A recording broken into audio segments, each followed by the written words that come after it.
So good evening, everyone. I hope you are all keeping safe and well during these extremely testing times. My name is Charanpreet Kaur and I work with Silverfern Education Consultants as a senior career counselor. I'm representing Career Desk at St. John's High School today. I would like to begin by thanking all the panelists as well as attendees for taking out time to be here for this session. It's a pleasure to connect with all of you virtually. If computers can think, what does it mean for being human in this digital age? For today's webinar, we have with us Professor Lily Cho from York University, who will be talking about being human in the age of automation and virtuality. The aim of the session is to help students identify the future skills of today and in the upcoming times.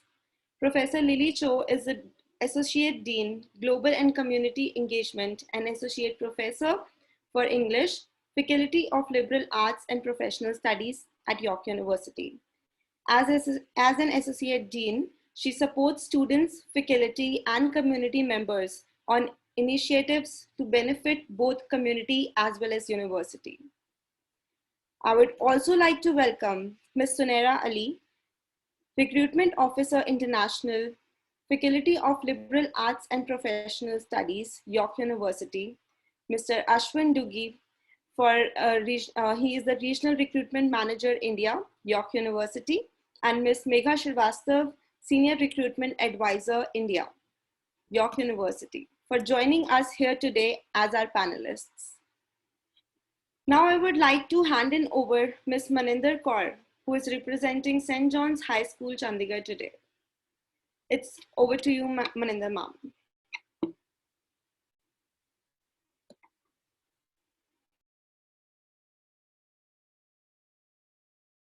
Ma'am, I would need you to unmute the mic, please. Thank you.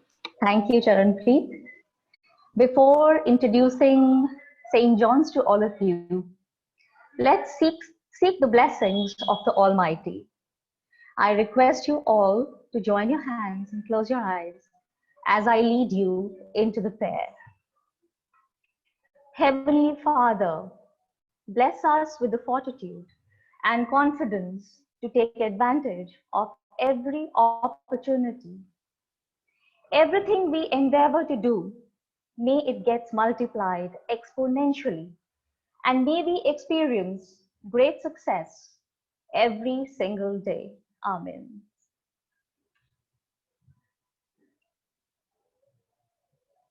St. John's High School is an all-boys Edmund Rice educational institute beyond boundaries that work at forming a community composed of students, teachers, parents, management, and alumni. The mission of our school revolves around the 4 touchstones: compassion, spirituality, inclusion, justice, and advocacy. St. John's community lives by the precepts and teachings of Jesus Christ, seeks to live by values that bring out the best in every individual, recognizes the dignity of each individual, works for peace and justice in society, seeks to create an atmosphere of genuine care and concern in which the students can grow to maturity, provides opportunities for growth through a balanced schedule of daily activities comprising of academic, sports, and co-curriculars that prepares a student for his vocational role in life. In this attitude, we facilitate, empower, and collaborate with others to challenge the existing educational system, which bind and exploit our children, thus awakening in them joy of being truly children of a loving God. Over to you, Charanpreet. Thank you so much, ma'am. Now I would really like to invite Ms. Megha Srivastav for some opening lines from York University. Thank you so much, Charan, and hello everyone. I hope you and your families are keeping safe in these challenging times.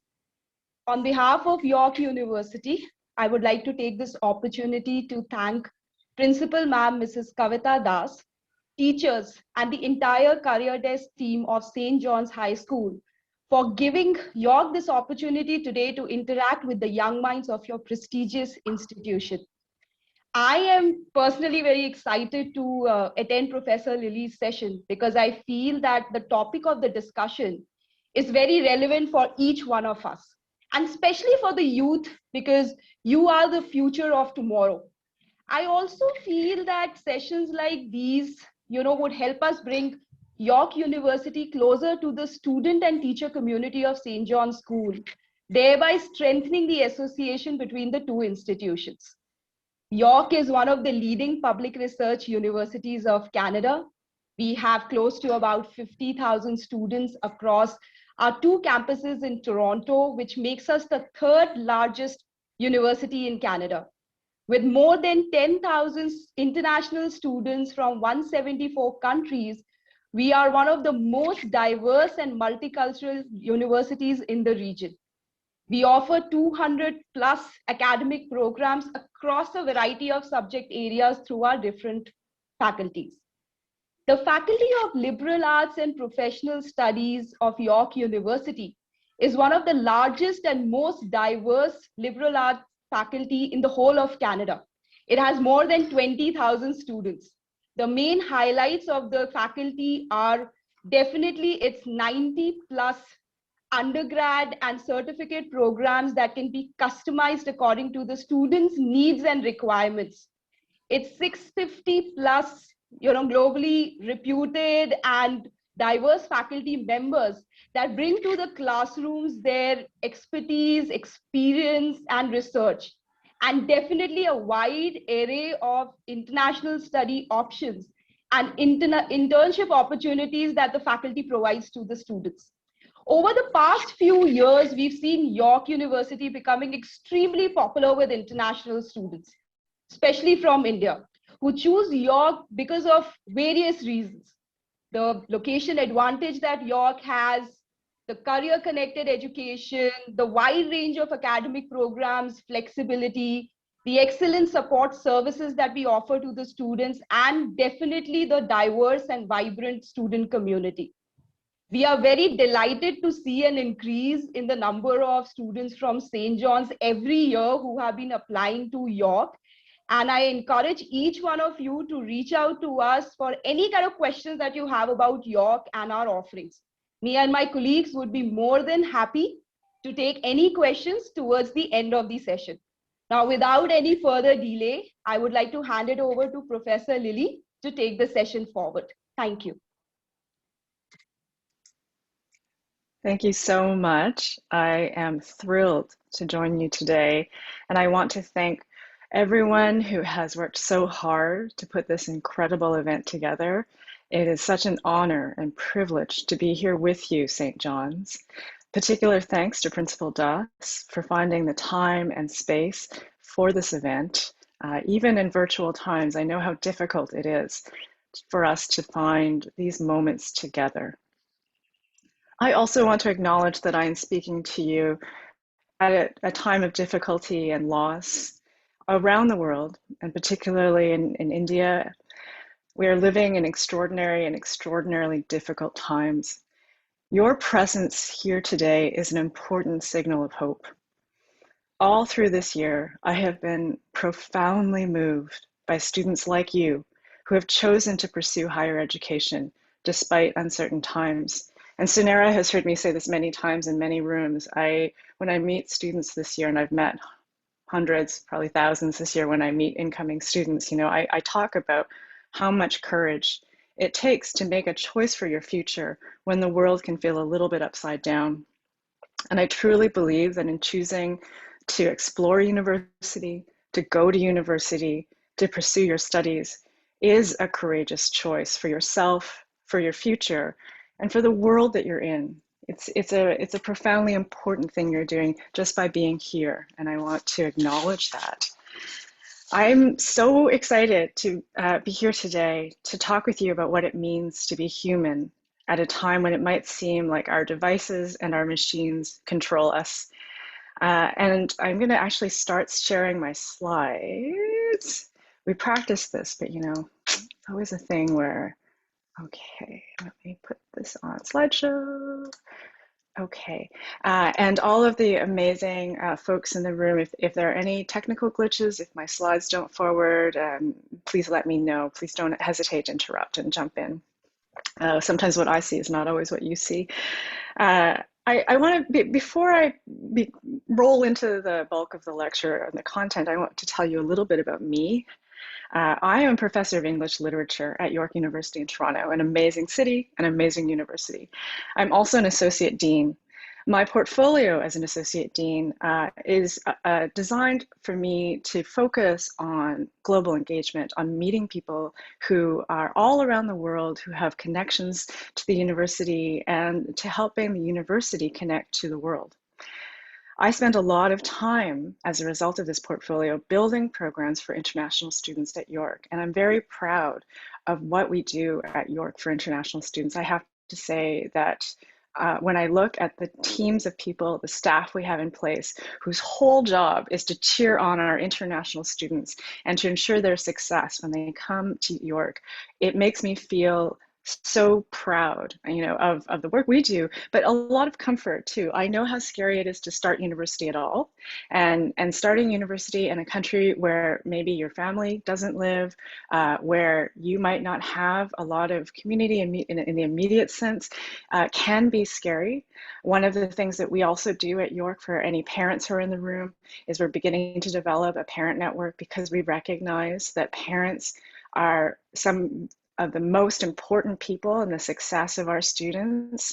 And you know, there is a way in which Canadian universities don't always recognize the role of parents. It's a bit of a cultural thing, but I know that in South Asia, in Asia, and many, many parts of the world, you know, parents in fact have a really big role in the lives of our students and in their success. So these are all things that we're putting into place. I can go on and on about them, but I will hold off for now. You've heard a bit about the Faculty of Liberal Arts and Professional Studies, where I'm based. And I'll just name some of the programs, partly because I have to tell you, when I was a high school student, I didn't really know what university, you know, what one would take at university. You know, I just didn't know. And sometimes it's useful just to have the names of programs in your head. And I'm going to refer to some of these things as I move through the lecture. So in the Faculty of Liberal Arts, you've heard that we have, you know, more than 90 programs. They include things like business, commerce, economics, but also sociology, criminology, communications, history, and of course my own field, English literature. York is also a place with a terrific engineering school and the Schulich School of Business. So we have a lot of things happening on the campus. On a more personal level, I'm especially excited to talk with you tonight because I have spent a lot of time trying to understand why university education matters, especially why studying topics that might not seem very practical can actually make all the difference when you finish school and look for work. Don't get me wrong, I love studying something like English literature purely for the sake of it. I'm here in front of you today because I fell in love with literature and I fell in love with books, and it became my life. But I also know that university is, for most of you, something that has to be connected to getting a good job and to contributing to the world around you. And so my talk today focuses on something called Future Skills. Future Skills was developed by the Government of Canada in consultation with employers all across Canada and around the world. Basically, the Government of Canada asked employers what skills they were looking for in future employees. They took what they found and shared it with universities so that we could understand how to prepare students for workplaces of the future. And I'll take just a little detour of a moment to explain how I even got to this, how I learned about the concept of future skills. When I was first appointed Associate Dean, the provost wrote to me and said, there's this meeting, this national meeting, I can't go, you go represent me. And her office bought me a plane ticket. I actually hadn't even begun my appointment yet. At that time, I was just a regular professor. And so, but they put me on a plane to a lovely city called Halifax. And in Halifax, I spent a day, it was just a one-day meeting, it's quite intense though, with provosts from universities all across Canada, but also deputy ministers from the Ministry of Human Resources Canada, from Immigration, from Global Affairs Canada. It was a very rare meeting of these three ministries with the universities in Canada. And what I learned at that meeting is that Canada as a country is so open to international students, to international citizens, and that what we want is to help everyone identify the role of universities in helping students around the world, especially those coming to Canada though, find their place in the world and find meaningful work that meets the needs of the employers of today. And that was, it was kind of a mind-blowing meeting because I didn't realize conversations like this happened. You know, I didn't know that government and university talked, and universities are big ships. It's very hard to turn them around. But in fact, we are in collaboration. We do work together. Canada is very unique. Our universities are almost entirely public by and large. This means that we are very well supported by our governments in terms of our budget, in terms of how we operate, in terms of infrastructure. It offers tremendous stability to the sector. So what I got out of that meeting was that there were a particular set of skills and they were not what I thought they would be. and then after that meeting, I thought, oh my goodness, I have to tell everyone. And so part of why I'm here today is to share some of that with you, but also to put it in the context of the kind of intellectual inquiry and academic thinking that I do. So I know that thinking about work in the future can seem a little scary. More and more, we seem to be controlled by our machines. And I don't know about you, but I feel as though my phone pretty much controls my life every single day. I don't even have a fancy phone. Like I think it's an iPhone. I don't know, it's a perfectly nice iPhone, but it's not the most recent one, right? But I would be lost without it. I don't know if you've ever had a day where you, you know, misplaced your phone, but it's quite distressing. And so I am so keenly aware that everything I do in the day is governed not just by my device, but by the algorithms and software that run the device, you know. So I start to wonder, you know, am I really making choices? You know, is Instagram just telling me what to eat, what to wear, and eventually what to think? You know, like these are actually genuine questions, and I don't mean to suggest that big tech is evil at all, but that there is a kind of seduction in the way in which automation and virtuality have enveloped us. And part of what I want us to do today is to think about what that means, think about what some of our fears might be in that, and to think about our role in pushing or moving assertively within that. So it's not just that the rise of automation might make you feel as though our machines and your machine controls you, but it's also that it might even take your job away or the job that of your future away. And certainly, you know, I want to acknowledge that this is a legitimate concern and fear. And I'll give you a very personal story. It was how my father lost his job when I was a teenager. So my father had a job which right now is so obsolete that it's actually going to take me a few minutes to describe the job to you, because what my dad did, he was a skilled technician, but his job was to work in a dark room. He worked for the government, but he worked in their audiovisual department. And his whole job was to make photographs. And the way in which you make photographs before digital photography, so some of you may know this in the room, many of you may not, but there was something called a camera, which was not your phone. It was an analog camera. It had film, something called film in it. And you took pictures and you had no idea what the pictures would look like. You finished the roll of film, and then you gave this roll of film to someone like my father, who would develop the pictures. And this was very skilled work. It happened in a dark room. It involved, it was artistic. It was a craft, right? It involved adjusting light and color and texture and making all kinds of decisions to make each photograph beautiful. You have some experience of this probably if you play with the filters on your phone, right? If you play with any of the kind of color filters on your phone, or the various cropping and whatever editing tools in your standard digital phone now. These are things that had to be done by hand in the dark by a person when I was a young person, so I'm in my mid 40s. So I mean, this was back in the 90s when the last dying days of analog photography. And it was unimaginable that a robot would replace my dad. Like it just seemed unimaginable that some robot would do all the things that my dad did. But in fact, that's what happened. I mean, so we now have, I suspect that if you are 18 years old, you may not, or younger, you may never have been to a dark room for developing photographs, and it's not a thing that has ever occurred to you existed, right? And so in the 1990s, my dad lost his job to a machine. But the truth is, people have been losing their jobs to machines for many years before that, and they have continued to lose their jobs to machines since then. This is not a new thing, and this is not an old thing, and this is also something that will continue to happen in the future, right? We are very privileged, in fact, to live and work in a historical moment, in fact, where our technological advances as a society do offer increasing moments where some jobs will become automated. I think a lot about the self-driving car, which I think is a technology that's on the cusp of becoming the norm, right? I think that in your lifetime, your children will not know what it means to hail a cab or order an Uber or drive your own car. I actually honestly believe that. We're very close to that now already in some cities in North America.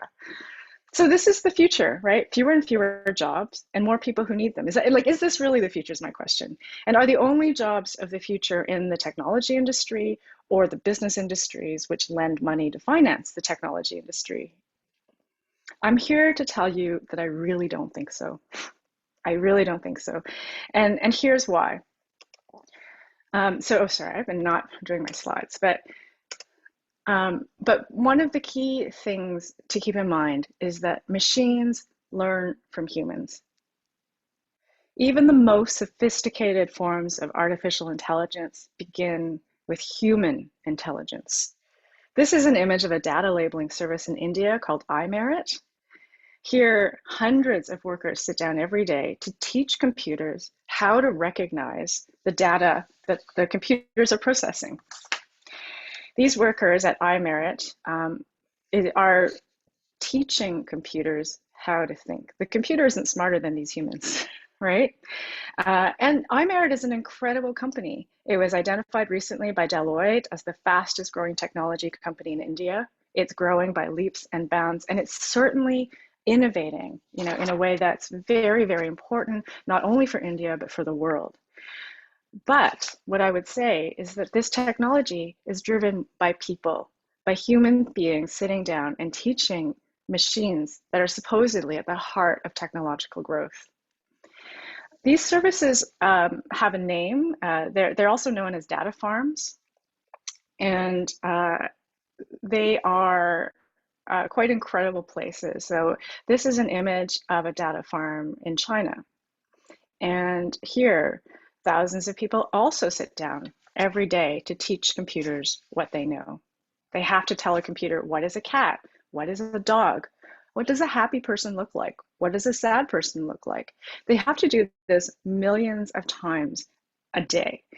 And after a while, the machine gets to be pretty good, at knowing these things. But first of all, it still has to be taught, and often it still gets it wrong, right? I mean, you know this when, I don't know if anybody uses social media, or I know Facebook is very old fashioned, but if you still use Facebook, like the photo tagging feature is often off. Like I'm like, well, that's not me, or that's not my friend. Like it's improving, but there's still, you'll find lots of mistakes in it, even in your daily life.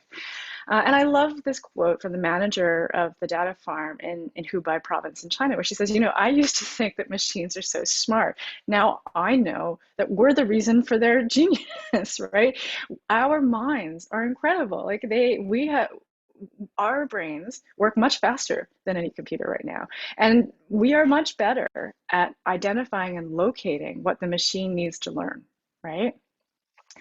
Indeed, as Elon Musk, the founder of Tesla, a company you may have heard of, and a man who's largely identified as being on the cutting edge of the technology industry, has stated in a number of public lectures and statements he's given, he said, humans are underrated.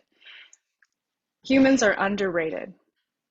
He said this after his own company, Tesla, invested very heavily in automating as much as possible.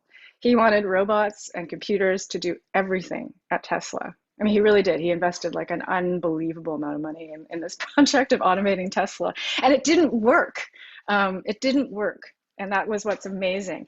So even with one of the most brilliant innovators and entrepreneurs in the world, with untold capital and resources, and an incredible investment in technology, he couldn't make fully automating work at his own company. So humans are very important, and they're actually irreplaceable. So the real question is not whether or not humans are smarter than machines. They are, but rather how we learn to be human. So when we talk about studying the humanities, what I think is hard to sort of wrap your head around sometimes is that studying the humanities is actually about learning how to be human. And that may seem really obvious. You're like, I am human already. I look around, I see humans all around me. But in fact, I would venture to say that learning your humanity, becoming very sophisticated about what you understand as humanity, is an ongoing project of life education. And I'm here to tell you also that being human is actually really hard, that gaining human intelligence, what I think of as real intelligence instead of artificial intelligence, is incredibly difficult. This is where future skills comes in. And this was what blew my mind when I was at this meeting with all these ministers in the Canadian government and with the provosts of universities all around Canada. What we learned was that employers, after talking to hundreds of employers in Canada, the skills of the future that they were looking for were social and emotional skills. And I was shocked. I really expected them to tell me that we needed to teach more coding. I thought they needed to, I thought they would tell us that we weren't doing enough on math education. I mean, these are the common things that we hear in sort of the ether of higher education, right? But that was not at all the message. It was very, very surprising for me. What we learned was not that they were looking for coders or welders or software developers. Yes, those skills are necessary, but they're not, I don't mean to discount them at all. But overwhelmingly, employers believed that they could teach a lot of the technical skills on the job. And in fact, they often preferred it. They were like, you know what, there's a lot that we would rather do as on-the-job training, because then we teach the person, the employee, exactly how we want them to do it and exactly what they need to do. What they couldn't teach, what they didn't have time to teach, are social and emotional skills. So what are those, right? If the changing nature of work is increasing the demand for social and emotional skills, SES, let's identify what some of them are, right? The Canadian government in their report drilled it down to these things: communication, leadership, cultural competence, resiliency, problem solving, and collaboration. So if you look at this skill set, it's really quite amazing, right? Just look at it for a minute, and we'll read it again. Communication, leadership, cultural competence, resiliency, problem solving, collaboration. You look at these skills and then you think, okay, what degree, what degree should you take where you get these things, right? I mean, that's what I think as an educator, and then different way to get to that question, like what degree do you take, is, how do you learn future skills? What do you do to get these skills? And so now go back to this list again. When you look at this list, you can imagine why an employer would say to a university or to the government, we don't have time for this. This actually takes a long time. Learning these things is not something you can do in professional development seminars that happen once every quarter. Right? You can continue to refine them, but in fact, learning to be really good at them is something that I would venture to say an undergraduate education and possibly even a graduate education is uniquely designed to help you do. You're going to have 4 years where you learn these things in a place of complexity. That's what a university education can do for you, right? It's not the piece of paper that you're going to get at the end. I mean, it's nice to have the degree, right? It's not the credentialism. That's also very nice. But in fact, I think that when you think about the time commitment you're putting in, what you're learning are these things that actually are iterative, right? You don't learn great leadership in a couple of days. You don't learn resiliency and problem solving at a very high level, in a week.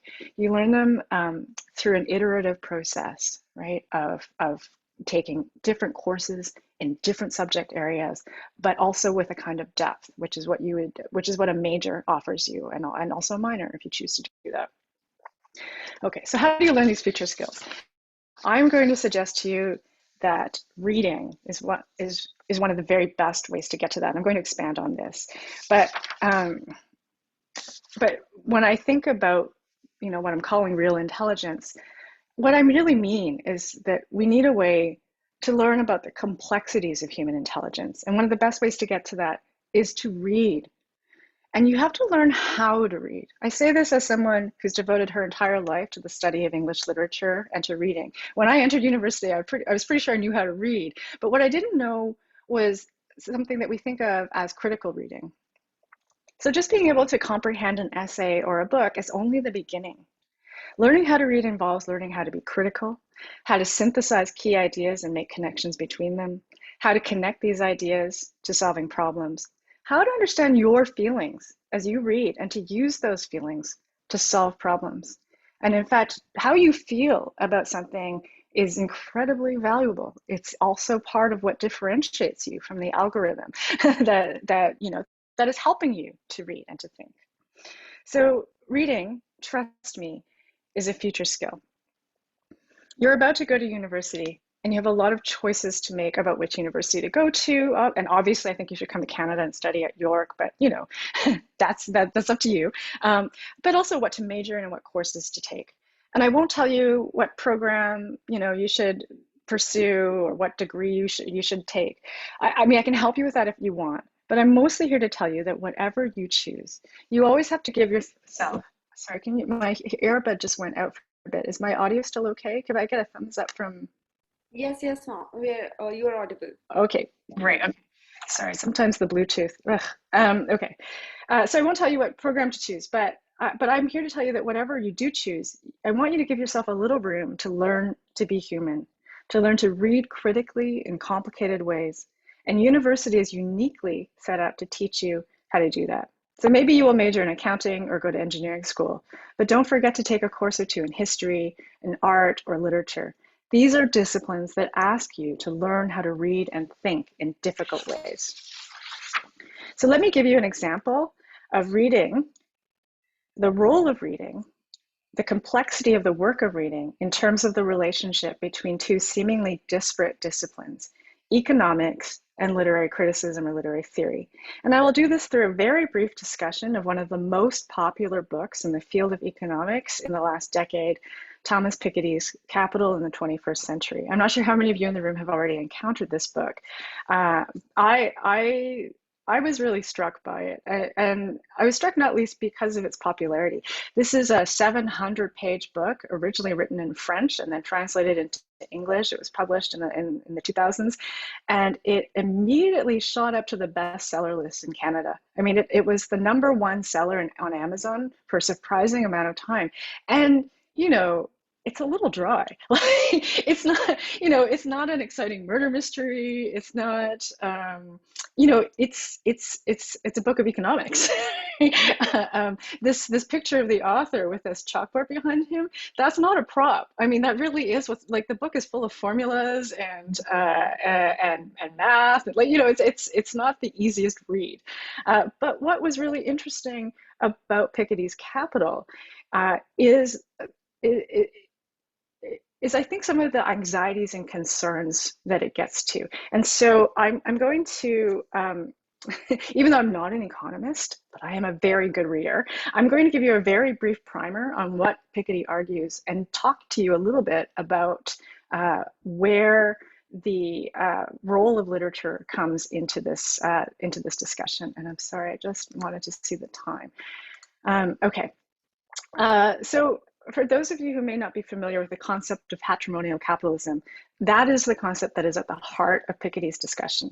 And basically, for Piketty, patrimonial capitalism is a form of capitalism that he identifies as dominating late 19th century England, France, and America.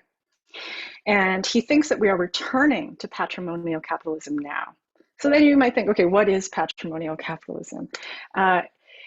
It's a situation where the economic elite acquire more wealth through inheritance. So what happens here is the very wealthiest people in society are maintaining their wealth and becoming more wealthy, not by doing anything other than inheriting money. It's a situation where the returns from capital exceed the real growth rate, right? So Piketty uses a formula: R is greater than G. You don't have to worry about it. I mean, you can if you want. It makes you sound interesting to say R is greater than G, and that's a problem. But that's his way of talking about it. And so in Piketty's analysis, what you have then is a situation where inherited wealth produces a class of what he calls rentiers, it's French, who dominate political life. And the rentiers are people whose wealth is derived from doing nothing other than sitting on their assets, the ones they already have. So they're not creating jobs. They're not using the money they already have to, start companies, make jobs, invest in the economy.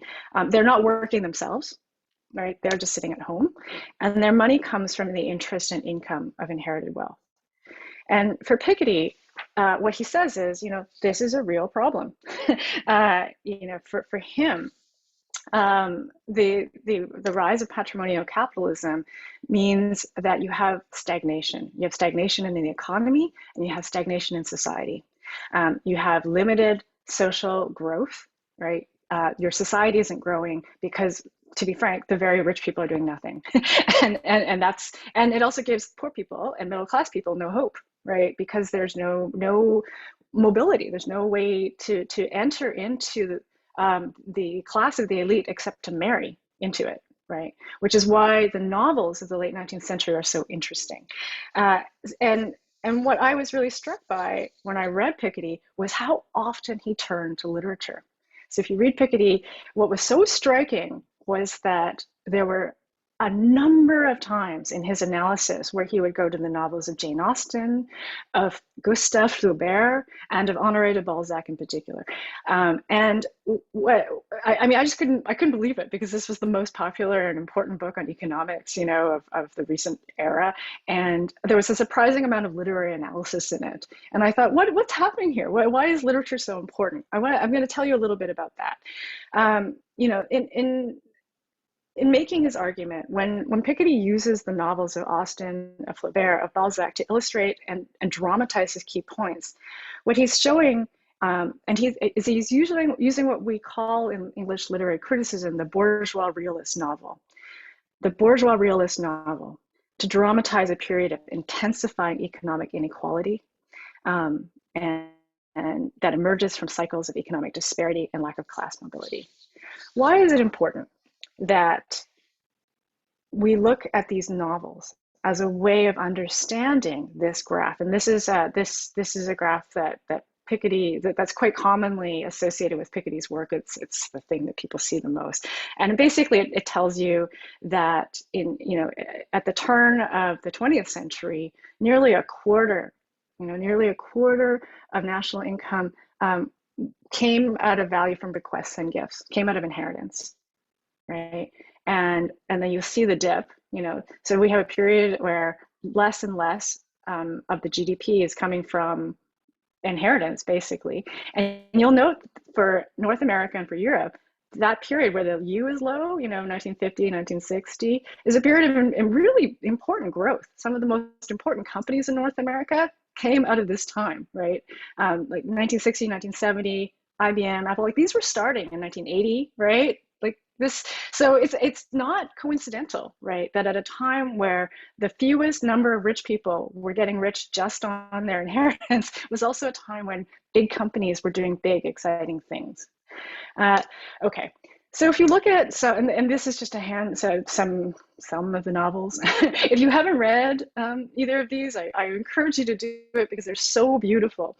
But what I want to do in our remaining time today is to talk about how these novels connect to Piketty's analysis, and then I'll wrap it up for us. But basically, to give you a sense of why it's important to think about economic disparity in relationship to the humanities, but in the world more broadly, is that, for example, in Jane Austen's time, the best paid 1% of professions did not allow one to come anywhere near to the standard of living of the top 1% of the wealthiest people.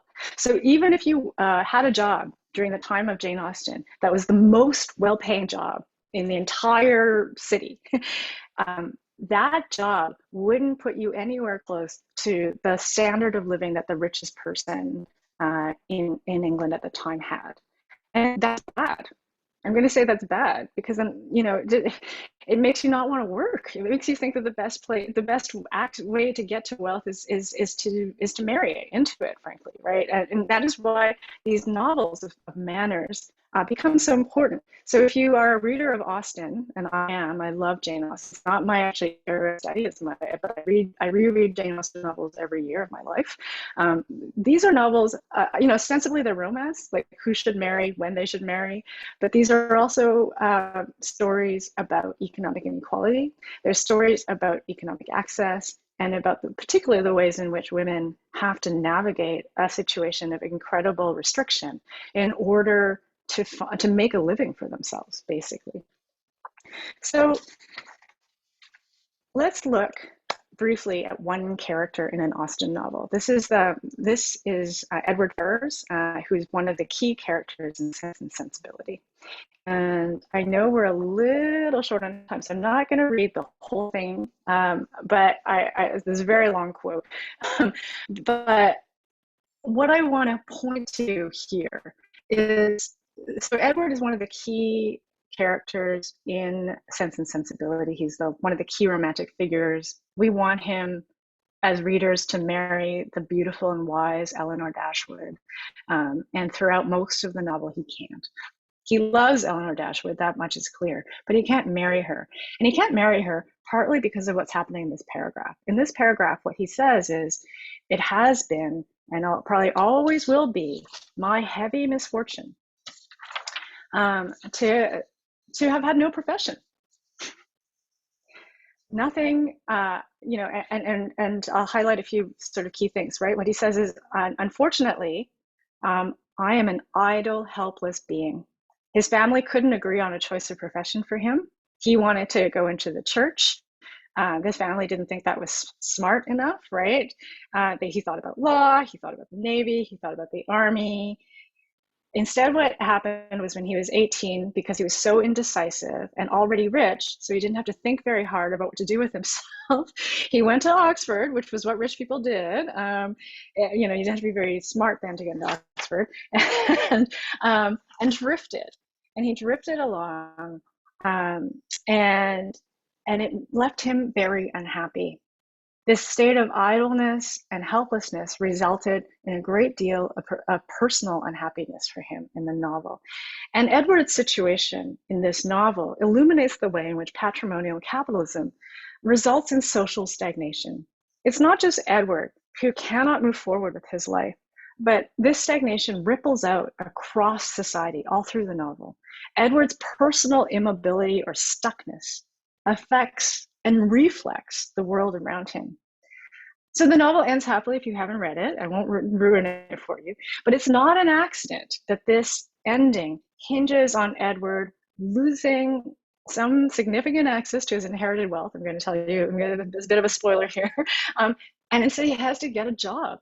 The novel can only end happily when he relinquishes his inherited wealth and gets a job, gets a profession. That is the route to happiness, to being able to marry the person he loves. It unleashes, a series of important actions in the novel. The moment when Edward loses his inherited wealth and gets a job. So to return to the power of reading, and to reading as real and not artificial intelligence, what I want to point out to you is that Piketty draws from Austin for his analysis. It's striking to me that Piketty's careful reading of Austin yields one of the most influential texts in economics of our period.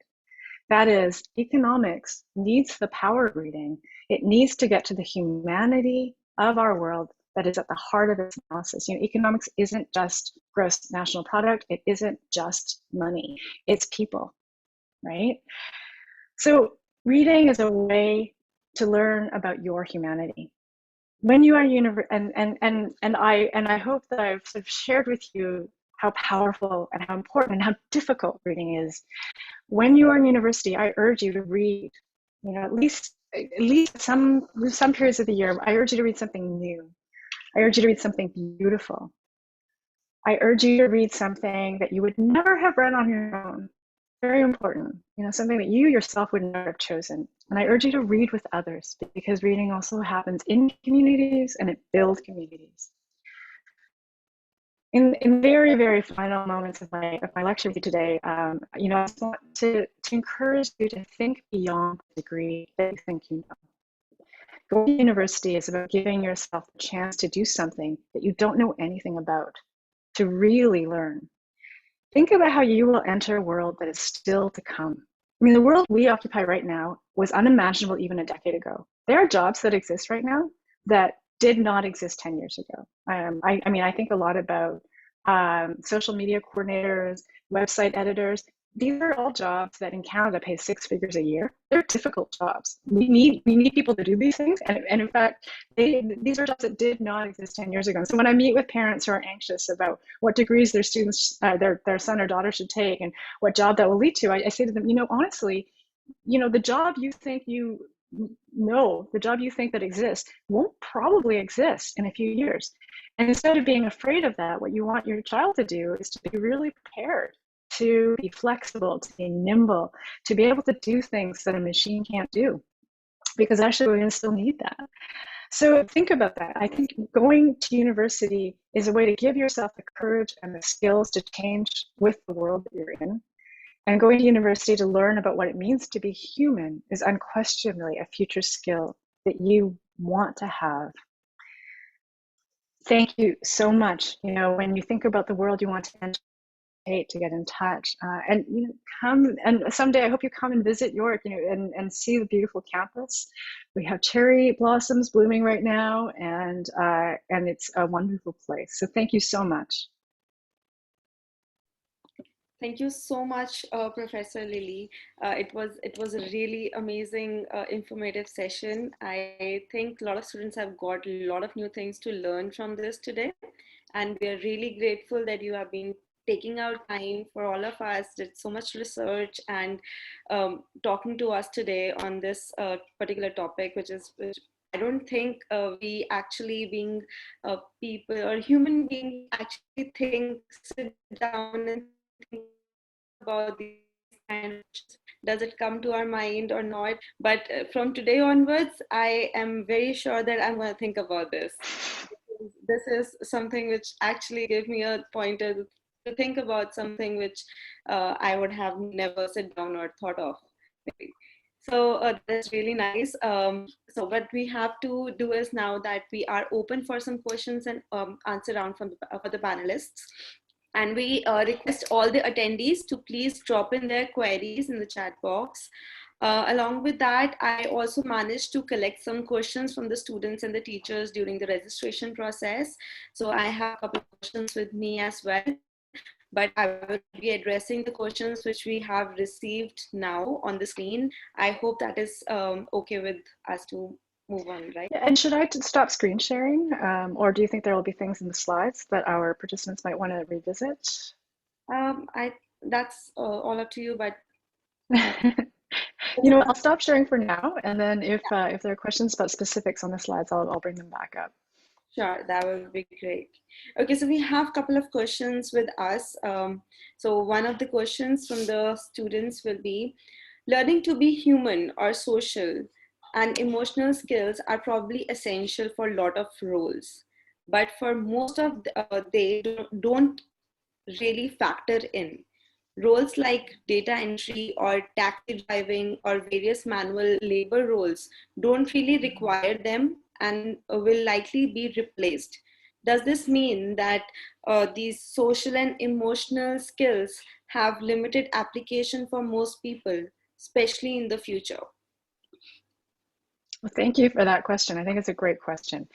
I think the question gets for me to the future of work and the future of the work you in particular want to be doing.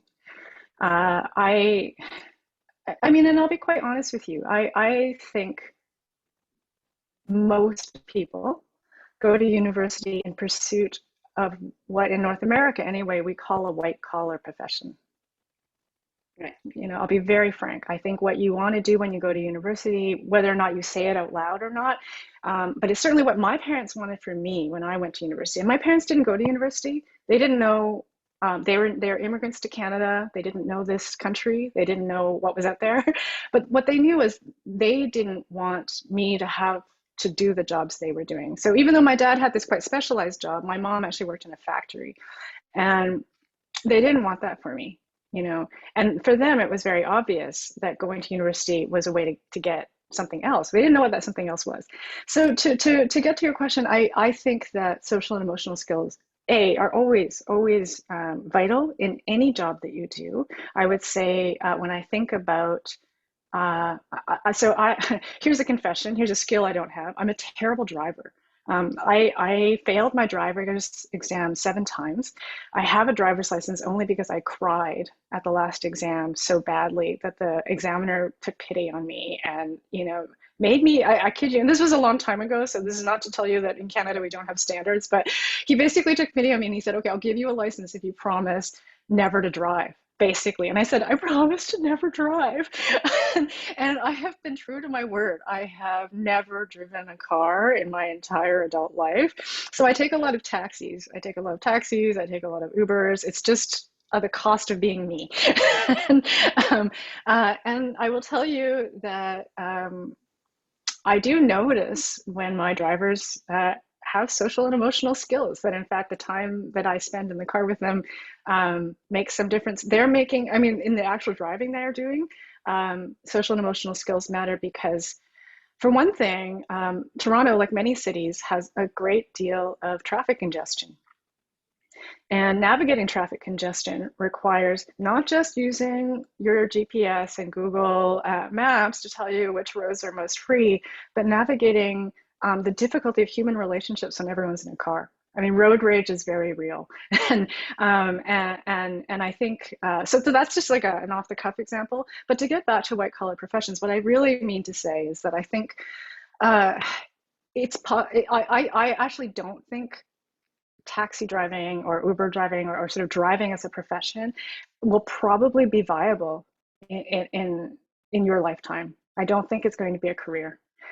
What I do think is that you probably, and by you I mean the generation to come, so high school students everywhere, want to be part of an economy where you're designing the platforms, the services, the infrastructure connected to however it is we're going to get around as human beings in complex cities, right?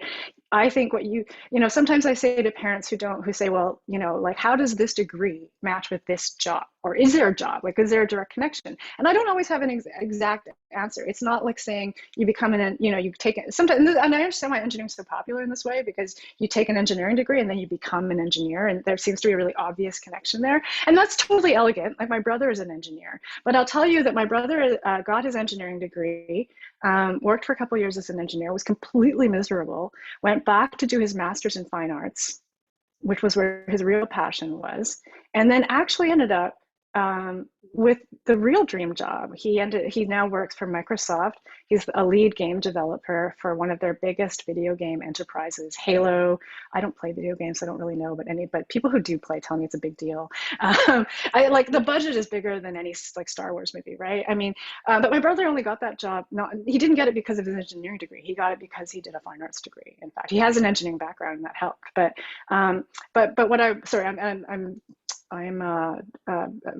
detouring a bit, but what I'm here to say is, when parents come to me and they say, like, what is the job that you get out of studying English literature? What I say to them is, we live in a world where there are where there are widgets being made, and there are places where those widgets are made, right? We don't know what those widgets are. Those widgets could be software. Those widgets could be blue jeans, but they're being made, and I think you want your son or daughter to be the person who makes decisions on how those widgets are made, on what's happening in the making of those widgets, on designing the widget. I don't think you want your son or daughter to go to university to work on the assembly line. And if you do, I still think that the social and emotional skills that you're gaining in university will help you navigate the complexities of the assembly line, right? I used to stand next to my mother in the factory where she worked because safety standards were different back then. And I can tell you also that social emotional skills, when I think back on it, were really key to navigating the factory floor. So I could pause there. I could go on, but I hope that in some ways answered your question, and I can expand on any part of it. Definitely. That was wonderfully explained. So we have another question from Mr. Sabyasachi Das. He's saying that I think you're able to see the questions as well. In the era we live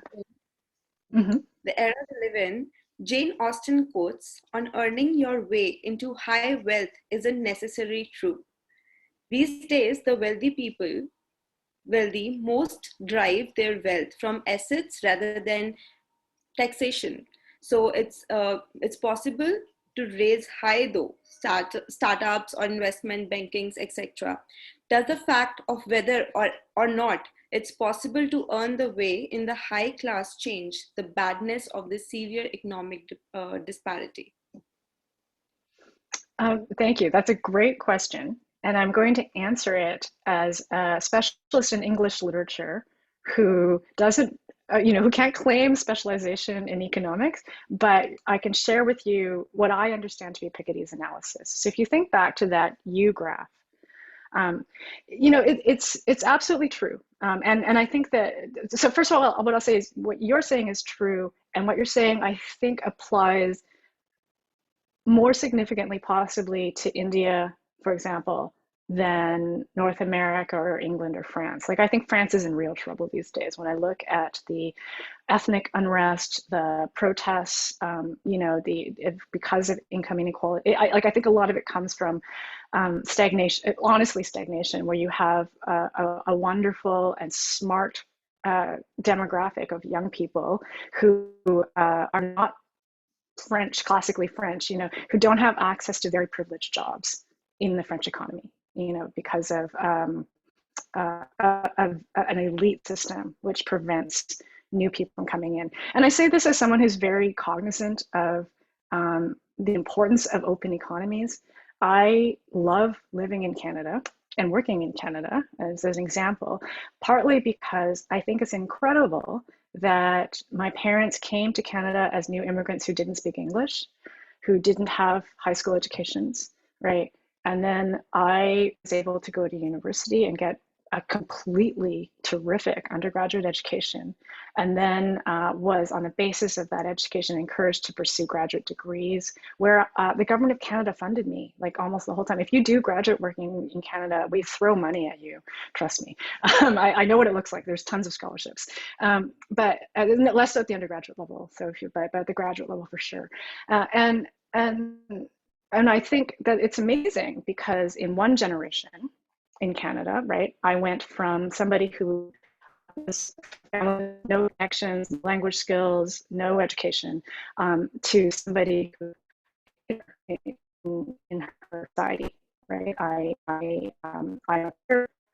also lead one of the largest universities in Canada. I have a very good life, right? And this came out of being in an economic space where there was a great deal of openness to newness, to the kinds of ideas I'm bringing forward, to get back to your question. And I think that what Piketty's analysis shows us is that when you have a situation in an economy or a society where a large proportion